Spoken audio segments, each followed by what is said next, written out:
శ్రీ రామకృష్ణ ప్రభ ఛానల్ను చూడండి, మాసపత్రికను చదవండి.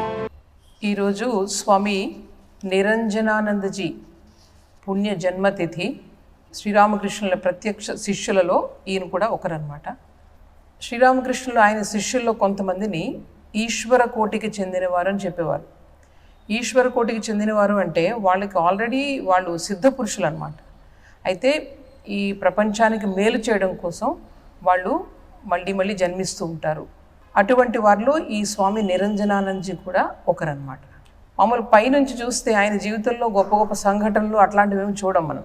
స్వామి వివేకానంద విదేశాలకు వెళ్ళిన ఉపన్యాసాలు ఇచ్చి ఎన్నో రకరకాలు గొప్ప గొప్ప కార్యాలు చేస్తున్నట్లు కనిపిస్తూ ఉంటుంది. కానీ ఈ నిరంజనానంద స్వామీజీ జీవితంలో పైకి చూస్తే ఏమీ బాహ్యంగా ఆడంబరం ఏం కనిపించదు అసలు ఏ విషయం కూడా. అయితే ఈయన పేరుకు తగ్గట్టుగానే నిరంజన అంటే అర్థం ఏంటంటే ఏ మచ్చ లేని వాళ్ళని అర్థం, ఎటువంటి కళంకం లేని వాళ్ళని అర్థం. సో ఆ పేరుకు తగ్గట్టుగానే ఆయన స్వభావం కూడా అలా ఉండేదన్నమాట. మొట్టమొదట బాల్యావస్థలోనే కలుస్తారు, చాలా చిన్నప్పుడే. అప్పుడు రామకృష్ణ పరమహంస చూసిన వెంటనే ఇతను కొంచెం స్పెషల్, తన అంతరంగ కోవకు చెందినవాడు అని గుర్తిస్తారు. అది ఎలా కలుగుతుందంటే ఈయన 1862లో జన్మిస్తారు. ఆయన చిన్నప్పుడు వాళ్ళ మేనమామ ఇంటికి చదువుకోవడానికని వస్తారనమాట కలకత్తాకి. ఆ మేనమామ ఎలాంటి వాళ్ళు అంటే చూడండి, ప్రేతాత్మవాదులు అంటారు కదా, అంటే భూతాల్ని ప్రేతాలని ఆవాహన చేసి వాటితో మాటలు చెప్పించడం, ఇలా రకరకాలుగా ఒక సంస్థ కింద ఉంటుంది వాళ్ళందరూ కలిసి ఇది ఒక ఆట కింద తయారవుతుంది అనమాట వాళ్ళకి. అంటే ఈ చనిపోయిన వాళ్ళని ఒక మనిషి పైనకి ఆవాహన చేసి వాళ్ళతో మాటలు చెప్పించడం మీరు చూసే ఉంటారు. పల్లెటూరులో ఇప్పటికీ ఇట్లాంటివి కొన్ని జరుగుతూ ఉంటాయి. సో ఆ విధంగానే ఈ గ్రూపు, ఈ మేనమామ ఆ గ్రూపుకి చెందినవాడు. అందుకని ఈ మేనల్లుడు చిన్న అబ్బాయి చాలా బలంగా ఉండేవాడు చిన్నప్పటి నుంచి కూడా. మానసికంగా శారీరకంగా చాలా మంచి దృఢమైన స్వభావం కలవాడనమాట ఈయన నిరంజనుడు. సో ఈ అబ్బాయిని ఏం చేసేవారు అనమాట, ఇందులోకి ప్రవేశపెట్టి ఏం చేసేవారు, ఈ అబ్బాయిని ఒక యానకం కింద, ఒక మీడియం కింద వాడుకుంటూ ఉండేవారు అనమాట. అంటే వేరే ఏదో ఓ ప్రేతాత్మ అతని మీదకి ఆవాహన చేయడం, ఇలా రకరకాలుగా చూస్తే ఇద్దరు కూడా ఒక ఆట కింద ఉండేది, వీళ్ళతో పాటు తిరుగుతూ ఉండేవాడు చిన్నప్పుడు. వీళ్ళు ఏం చేస్తారంటే కొన్నాళ్ళకి ఈ శ్రీరామకృష్ణ పరమహంస దక్షిణేశ్వరంలో ఉంటారు, ఆయన మహాయోగి, ఆయన మీద మన ప్రభావాన్ని చూపించాలి అని చెప్పి ఒకసారి వీళ్ళందరూ కలిసి దక్షిణేశ్వరానికి వస్తారు. దక్షిణేశ్వరానికి వచ్చేసరికి శ్రీరామకృష్ణులు అక్కడ గుడిలో ఉండరనమాట. ఆయన పక్కనే ఒక ఉద్యాన గృహం ఉంటుంది, ఆ గృహానికి అక్కడికి వెళ్ళారని తెలుస్తుంది. వీళ్ళందరూ కలిసి అక్కడికి వెళ్తారు ఆయన దగ్గరికి వెళ్ళిన తర్వాత చూడగానే ఈ గ్రూప్లో ఈ అబ్బాయిని చూస్తారు. చూసి ఇతనికి చాలా మంచి చక్కటి స్వభావం ఉందని చెప్తారనమాట. అప్పుడు ఆ గ్రూప్ లీడరు ప్యారీ చంద్ర మిత్ర అని చెప్పి అతను అంటాడు, ఇతను నా మేనలుడేనండి, మేము ఇతన్ని ఒక మీడియం కింద వాడుతూ ఉంటాం మేము అని చెప్పి చాలా గొప్పగా చెప్తాడనమాట. అప్పుడు శ్రీరామకృష్ణులు చాలా విసుక్కుంటారు, ఎందుకు ఆ ప్రేతాత్మను వాటితో మీరు వెళ్తారు అని చెప్పి వీళ్ళందరినీ ఈ అబ్బాయిని పక్కకు తీసుకెళ్ళి చెప్తారనమాట. చూడు, నువ్వు ఎంతసేపు ప్రేతాత్మలు భూతాత్మలు నువ్వు ప్రేతానివే అయిపోతావు. అలా కాకుండా భగవంతుని గురించి నువ్వు ఆలోచిస్తే ఎప్పుడూ కూడా నువ్వు ఆ భగవంతుని యొక్క తత్వం నీకు తెలుస్తుంది, ఇదంతా మంచిది కాదు ఇలాంటివన్నీ కూడా అని చెప్పి మళ్ళీ ఇక్కడికి రా అని చెప్తారు. ఈ నిరంజనుడి గురించి తర్వాత కాలంలో శ్రీరామకృష్ణుడు చాలా గొప్పగా చెప్తూ ఉండేవారు. ఏంటంటే ఇతనిలో అసలు ఏ అరమరికలు లేవు, ఎటువంటి కల్లా కపటం లేదు, అలాగే ఎటువంటి కర్మ కూడా ఇతనికి బాకీ లేదు. ఇంకా అంటే ఎలాంటి వాళ్ళంటే వీళ్ళు, ఇటువంటి పిల్లలు ఎలాంటి వాళ్ళంటే కొన్ని చెట్లకి ముందు కాయలు వస్తాయి, తర్వాత పువ్వులు వస్తాయి. మీరు చూసే ఉంటారు ఈ ఆనపకాయలు, తర్వాత బీరకాయలు చూడండి, ఫస్ట్ కాయ కనిపిస్తూ ఉంటుంది, దాని తర్వాత పువ్వు ఉంటుంది. సో ఇలాంటి వాళ్ళు ఏంటంటే భగవత్ సాక్షాత్కారాన్ని ముందుగా పొందారు జీవితంలో చిన్న వయసులోనే. పొందిన తరువాత వాళ్ళు ఏం చేస్తారనమాట, భగవంతుని గురించి తెలుసుకుంటారు. తర్వాత చాలా అనాయాసంగా వాళ్ళ జీవితంలో జీవిస్తారు, కష్టం ఉండదు వాళ్ళకి, ఏ కష్టాలు వాళ్ళు అంటవన్నమాట. అలాగే ఈజీగా చాలా సులభంగా వాళ్ళు అలాగా జీవితాన్ని కూడా వదిలిపెడతారు, ప్రాణాలను వదిలేస్తారు, అంత ఈజీగా వాళ్ళకి ఉంటుంది. ఎందుకంటే వాళ్ళు ఆల్రెడీ సాక్షాత్కారాన్ని వాళ్ళు పొంది ఉన్నారు చెప్తూ ఉండేవారు అనమాట. అలాగే ఎప్పుడు చెప్తూ ఉండేవారు, చూడండి ఆ నిరంజనుని చూడండి, అస్సలు ఏ భయం లేదు, దేనికి ఏది కూడా అతనికి అటాచ్మెంట్ అనేది లేదు. ఆ తర్వాత ఏమో అసలు వివాహం చేసుకుని, చిన్నప్పటి నుంచి వివాహం చేసుకోను, అందులోకి నేను ఆ బంధాల్లోకి నేను వెళ్ళనని చెప్తూ ఉండేవాడు అనమాట. సో దాన్ని చాలా ఈయన పొగుడుతూ ఉంటారు శ్రీరామకృష్ణులు. ఈ విధంగా మొదటిసారి అతను వచ్చిన తర్వాత మేనమామతో కలిసి వచ్చిన తర్వాత ఇతనికి చాలా అట్రాక్షన్ కలుగుతుంది. ఇంకా శ్రీరామకృష్ణులు మళ్ళీ మళ్ళీ చూడాలని 3 రోజుల తర్వాతే మళ్ళీ ఆయన వస్తాడనమాట.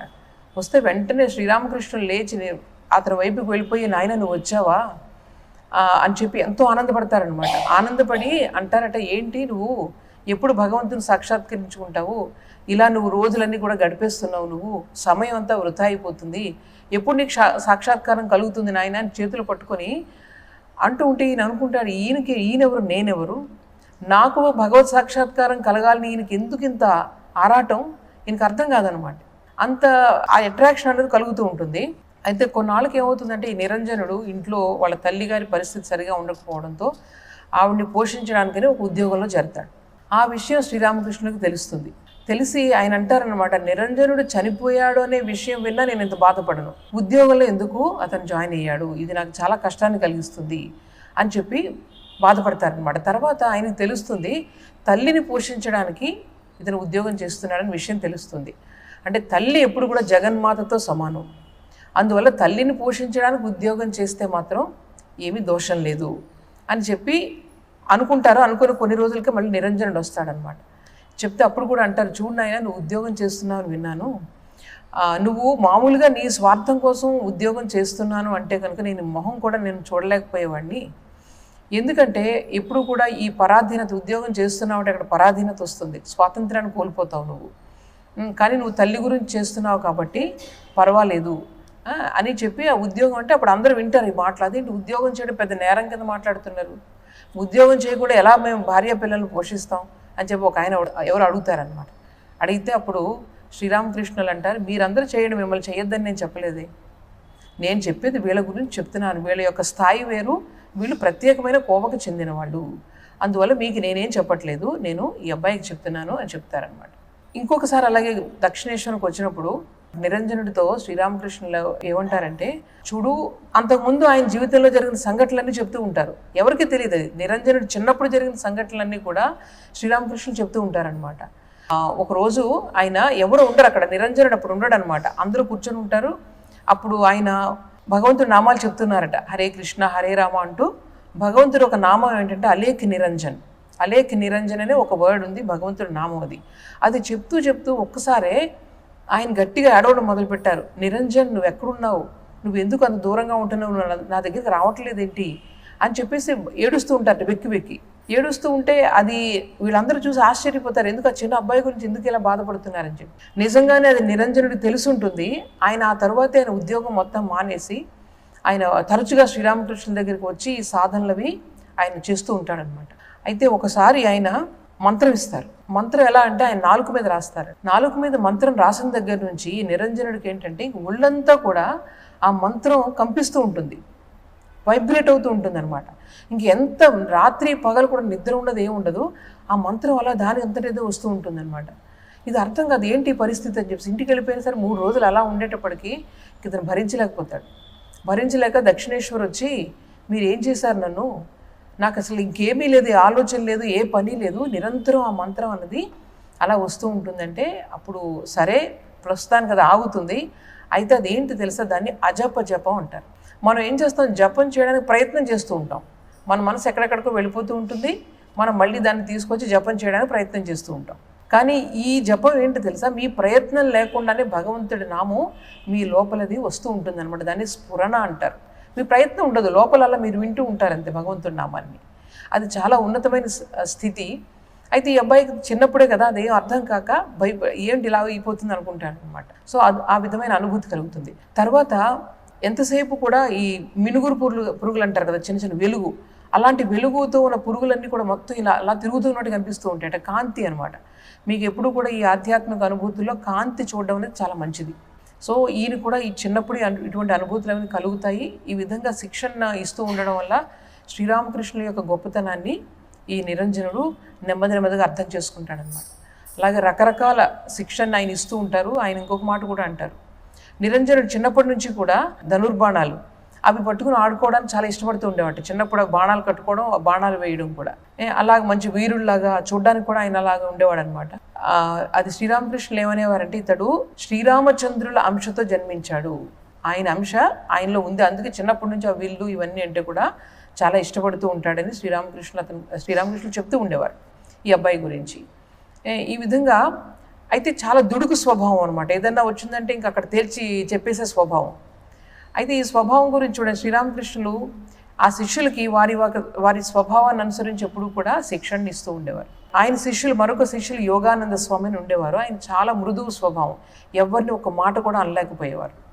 ఒకరోజు ఆయన గంగానదిని దాటి గురువుగారి దగ్గరికి వస్తూ ఉంటే అక్కడ పడవలో చాలామంది ఆయన్ని తిట్టుతున్నారు, ఈ శ్రీరామకృష్ణుల్ని. అక్కడ పని లేని ఒక ఆయన ఉన్నాడు, ఎంతసేపు కొంతమంది యువకులను తీసుకొని వాళ్ళ యొక్క జీవితాలను చెడగొడుతూ ఉంటాడని చెప్పేసి రకరకాలుగా శ్రీరామకృష్ణుల్ని తిడుతూ ఉన్నారు. వాళ్ళు తిడుతూ ఉంటే ఈ యోగానంద స్వామి ఏం మాట్లాడకుండా, ఏముందో వాళ్ళకి తెలియక ఎలా మాట్లాడుతున్నారులే అని చెప్పి ఏం మాట్లాడకుండా దక్షిణేశ్వరం వచ్చేస్తారు.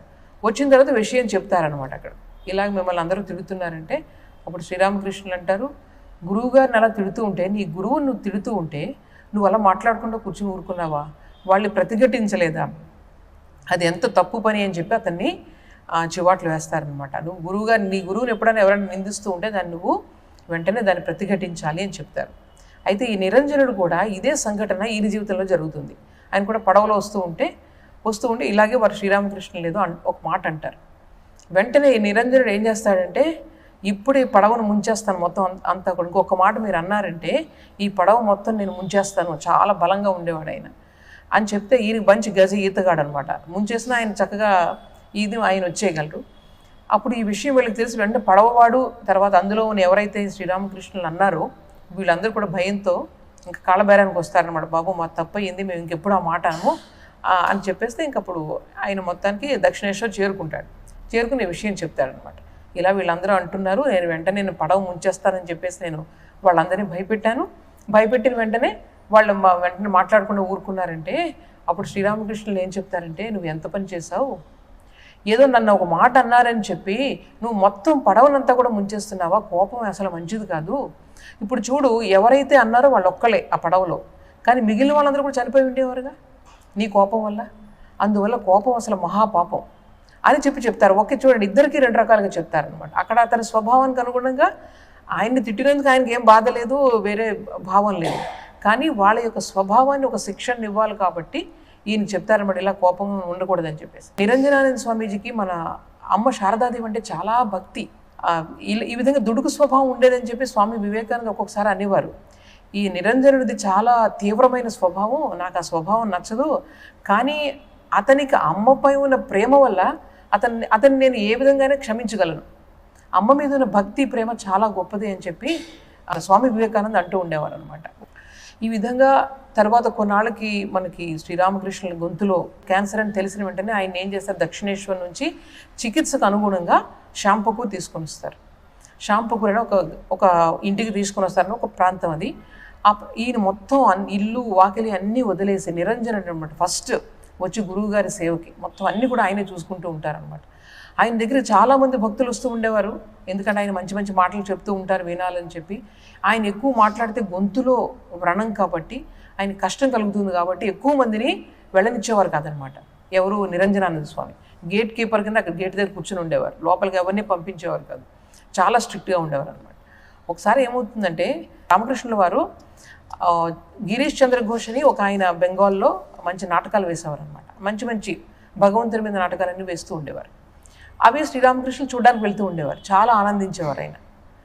అందులో ఈ భగవంతుని పాత్ర ముఖ్యంగా చైతన్యుడు కానివ్వండి, ఎవరైనా కానివ్వండి, ముఖ్యమైన పాత్ర ఒక నటి వినోదిని ఒక మహిళ వేసేదనమాట.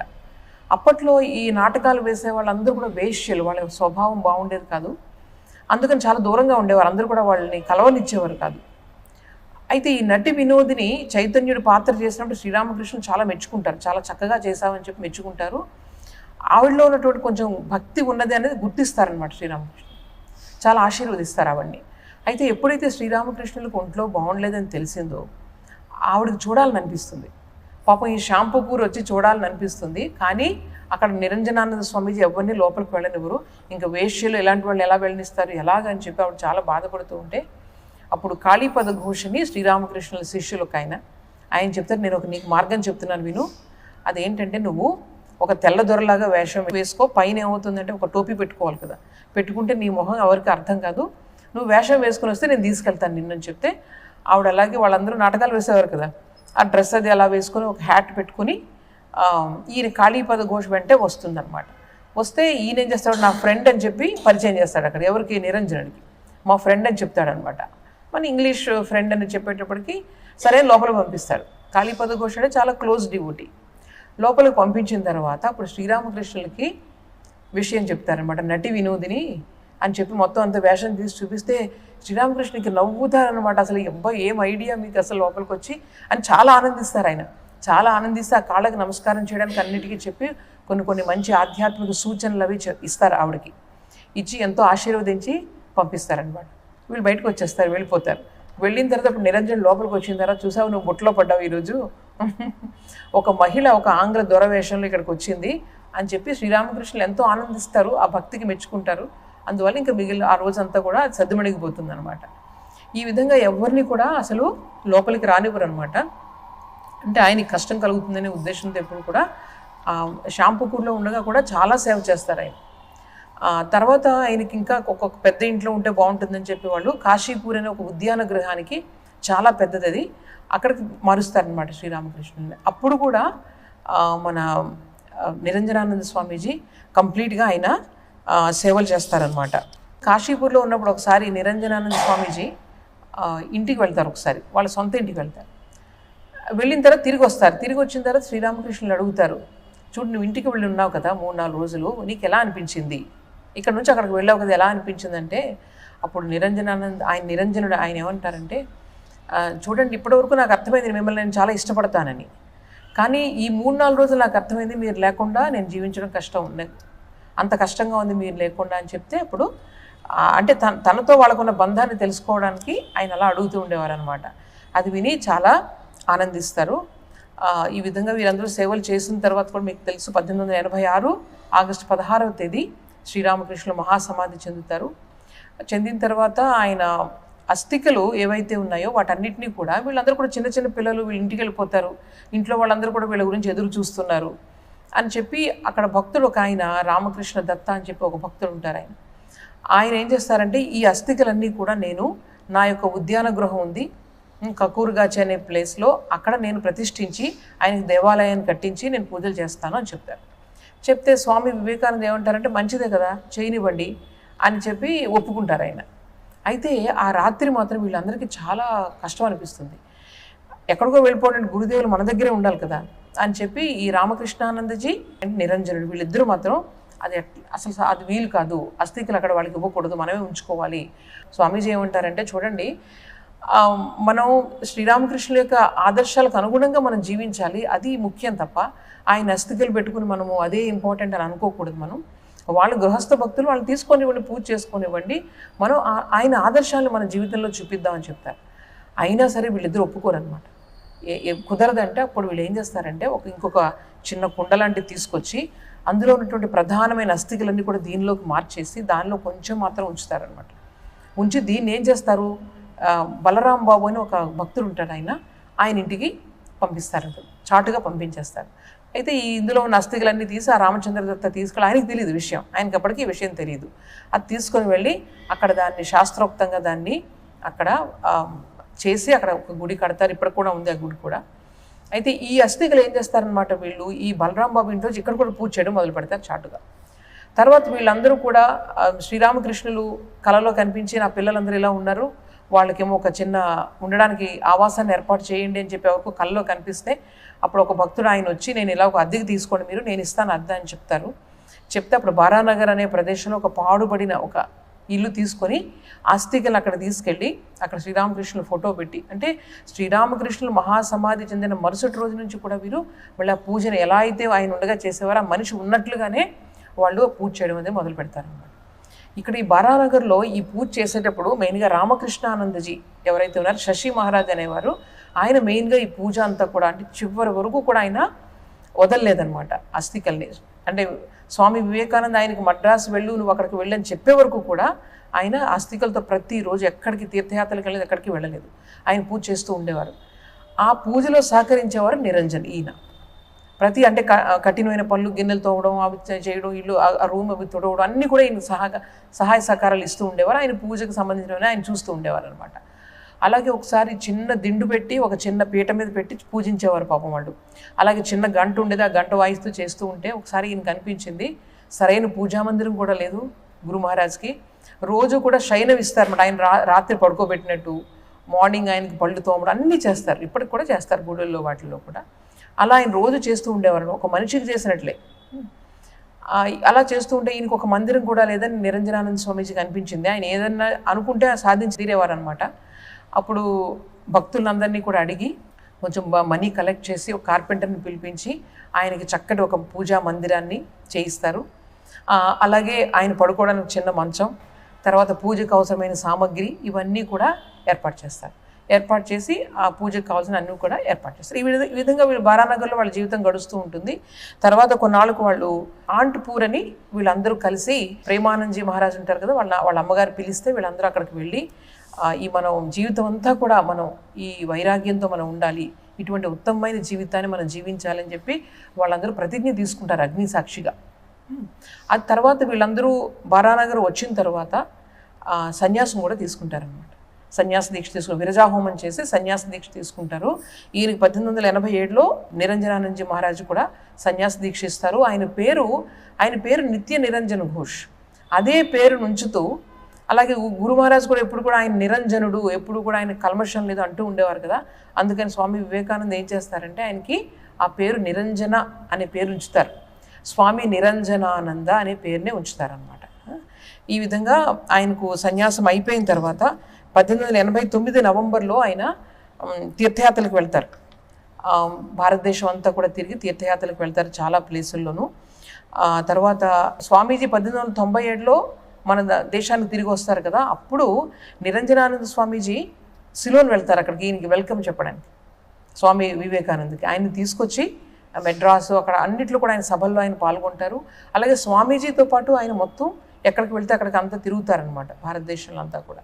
ఆ తర్వాత 1898కి వచ్చేటప్పటికి అల్మోరా అనే ప్రదేశంలో హిమాలయాల్లో ఉంది. అక్కడికి వచ్చి ఆయన చాలా తీవ్రంగా తపశ్చర్యలు చేసుకుంటారు కొన్ని సంవత్సరాలు. అక్కడే ఒక సుధీర్ అని ఆయన కూడా మంచి ఈ ఆధ్యాత్మిక సాధకులు, అక్కడ ఈయనతో పరిచయం కలిగి ఈయన ద్వారా చాలా ప్రేరణ పొందుతారనమాట. ఆయనకి సన్యాస మంత్రాలు కూడా ఆయన చెప్తారట. స్వామి శుద్ధానందజీ అని ఆయనకి పేరు కూడా ఇస్తారు. తర్వాత ఆయన హరిద్వార్కి వస్తారు. హరిద్వార్కి వచ్చిన తర్వాత హరిద్వార్ నుంచి వాళ్ళు అక్కడ కూడా తపస్సులు అవి చేసుకొని మళ్ళీ కాశీకి వస్తారనమాట.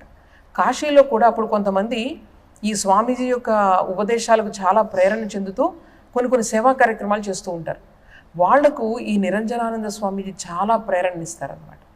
వాళ్ళందరూ తర్వాత చాలామంది సన్యాసం తీసుకున్నారు. మీరు ఇప్పుడు కాశీలో సేవాశ్రమం ఉంది, మీరందరూ చూసే ఉంటారు ఎవరిని వెళ్ళిన వాళ్ళు, రామకృష్ణ మఠం అనమాట. దాన్ని Ramakrishna Mission home of service అని అనేవారు అప్పుడు. దానికి ప్రధానంగా ఎవరైతే ఏర్పాటు చేశారో వాళ్ళకి ప్రేరణ ఇచ్చింది మన నిరంజనానంద స్వామీజీ అనమాట. వాళ్ళందరూ కూడా చాలా ప్రేరణనిచ్చి ఆయన ఉత్సాహపరుస్తారనమాట. తర్వాత ఆయన ఆరోగ్యం నెమ్మదిగా క్షీణిస్తూ ఉంటుంది. చాలా కఠోరమైన సాధనలు చేసేవారు ఆయన. చాలా చిన్న వయసులోనే ఆరోగ్యం పాడవుతుంది. అంతటి దృఢమైన శరీరం కూడా ఈ కఠోరత వల్ల ఆరోగ్యం పాడవుతుంది అనమాట. అప్పుడు ఆయన్ని కలకత్తాకి తీసుకుని వచ్చి మొత్తం అందరూ కూడా సోదర శిష్యులు అందరూ కూడా ఎంతో సేవ చేస్తారు ఆయనకి. కానీ చాలా అది రోగం నయమయ్యే రోగం కాదు, ఇంకా క్షీణించిపోతూ ఉంటారు ఆయన. అప్పుడు చివరికి ఆయన ఏమంటారంటే, నేను అక్కడికి వెళ్తాను, అక్కడికి వెళ్ళి నా ప్రాణాలను విడిస్తాను అని చెప్పి నేను హరిద్వార్కి వెళ్తానని చెప్పి, దానికి ముందు మాత్రం అమ్మ శారదాదేవిని చూడాలని చాలా కోరిక కలుగుతుంది అనమాట ఆయనకి. అమ్మ అంటే చాలా ఇష్టం ఆయన. అది అని అమ్మ దగ్గరికి వెళ్తారు. అమ్మ దగ్గరికి వెళ్ళి ఒకరోజు ఆయన, ఈరోజు అమ్మ నా కోసం వండాలి, నాకు అమ్మే వడ్డించాలి, అమ్మే తినిపించాలి అని చెప్పి చిన్నపిల్లలు మారం చేసినట్టు చేస్తారట. చేస్తే నిజంగానే అమ్మ ఏం చేస్తారంటే, ఆ రోజు అమ్మ వండి తన చేత్తో వండి వడ్డించి దగ్గర తినిపిస్తారట. అది అయిపోయిన తర్వాత ఇంక వెళ్ళి వచ్చేసేటప్పుడు ఆ కాళ్ళ మీద పడి, అమ్మ కాళ్ళ మీద పడి వెక్కి చిన్నపిల్ల అంటే ఎప్పుడు జీవితంలో ఆయన ఏడ్చింది లేదు, అంటే ఎంతటి దృఢమైన స్వభావం అయింది. అటువంటిది అమ్మ కాళ్ళ మీద, వాళ్ళకి ఏం తెలుసో తెలియదు, ఆ జగన్మాతను స్వయంగా చూస్తున్నారు ఆయన. ఇంక ఈ కళ్ళతో నేను చూడలేను అని అనుకుని ఉంటారు. అనుకుని ఏం చేస్తారంటే వెక్కి కాళ్ళ మీద పడి ఏడుస్తారనమాట. అంతే, ఇంక అదే చివరి చూపు. తర్వాత అక్కడ నుంచి వచ్చిన తర్వాత ఆయన హరిద్వార్కి మళ్ళీ వచ్చేస్తారు. అయితే ఆయనకి సేవ చేయడం, ఆయన ఏం చేస్తారు, హరిద్వార్లో ఆశ్రమంలో ఉండరు ఎక్కడ, ఇంక చనిపోతానని తెలుసు. అప్పుడు అక్కడ గంగానది దగ్గర ఒక చిన్నది ఇల్లు తీసుకొని, గంగానది దగ్గరలోనే నేను ఇక్కడే ప్రాణాలు విడుస్తానని చెప్తారు. అయితే ఆయన కదిలే పరిస్థితి కూడా ఉండదన్నమాట. రక్తపు విరేచనాలు ఇవన్నీ అవుతూ ఉంటాయి చివరిలో. అప్పుడు ఒక సేవకుడిని ఆయనకు పెడతారనమాట సేవ చేయడానికని చెప్పి. చివరి రోజులు ఆయన ఏమని చెప్తారంటే, నా దగ్గరికి రావద్దు అంటే, పాపం వాళ్ళు ఆయన అసలు నడవలేకపోతున్నారు, తినలేకపోతున్నారు, ఏదైనా పెట్టడానికి దగ్గరికి వస్తే అప్పుడు ఆయన అంటారనమాట ఏంటంటే, ఈవెన్ నన్ను చనిపోవడం కూడా నన్ను ప్రశాంతంగా చనిపోనివ్వరా మీరు అని చెప్పి గట్టిగా అంటే, అప్పుడు సేవకుడు బయటకు వచ్చేస్తారు. ఆయన ఒక్క ఆయనే రూమ్లో ఉండి ఆయన మహాసమాధి చెందుతారనమాట. అంటే రామకృష్ణ పరమహంస చెప్పేవారు ఎప్పుడు కూడా, వాళ్ళు చాలా అనాయాసంగా ప్రాణాలను వదులుతారు, మనకులా కాదు. మనలో బంధాలు వెనకలు మనం లాగుతూ ఉంటాయి, అలా కాదు. వాళ్ళ ప్రాణాలు ఏంటంటే ఎక్కడ అకౌంట్స్ అన్నీ కూడా ఎప్పుడు క్లియర్ అనేవారు. అకౌంట్స్ అంటే ఏంటంటే ఇది చేయాలి, ఇంకా ఇది బాకీ ఉంది, అది బాకీ ఉంది, వాళ్ళకి ఇది తీర్చలేదు, అది ఇవన్నీ ఏం లేవు అనమాట. ఎప్పుడు కావాలంటే వాళ్ళు ప్రాణాలు అలా వదిలేస్తారు అంతే అని శ్రీరామకృష్ణుడు చెప్పేవారు. ఆ విధంగానే ఆయన ప్రాణాలు త్యజిస్తారనమాట. అంటే బాహ్యంగా మనం చూసేటప్పటికీ మనకి ఏమీ కూడా అంత ప్రత్యేకత కనిపించదు. కానీ ఆయనను శ్రీరామకృష్ణులు ఏం చెప్పారంటే ఈశ్వర కోటి, వాళ్ళకి ఏ బంధాలు లేవు, కేవలం ఈ ప్రపంచంలో మంచిని చేయడానికి మాత్రమే వాళ్ళు వచ్చారని చెప్తూ ఉండేవారు అనమాట. సో అటువంటి మహోన్నతమైనటువంటి జీవితం ఈరోజు శ్రీ శ్రీ నిరంజనానందజీ మహారాజ్ అలాగే శ్రీరామకృష్ణులు కూడా మనందరిలో కూడా అటువంటి నిష్కలంకమైనటువంటి మనసుని ఇవ్వాలి. మనకు కూడా ఏ విధమైనటువంటి కల్మషం లేని మనసుని ఇవ్వాలని ప్రార్థిద్దాము.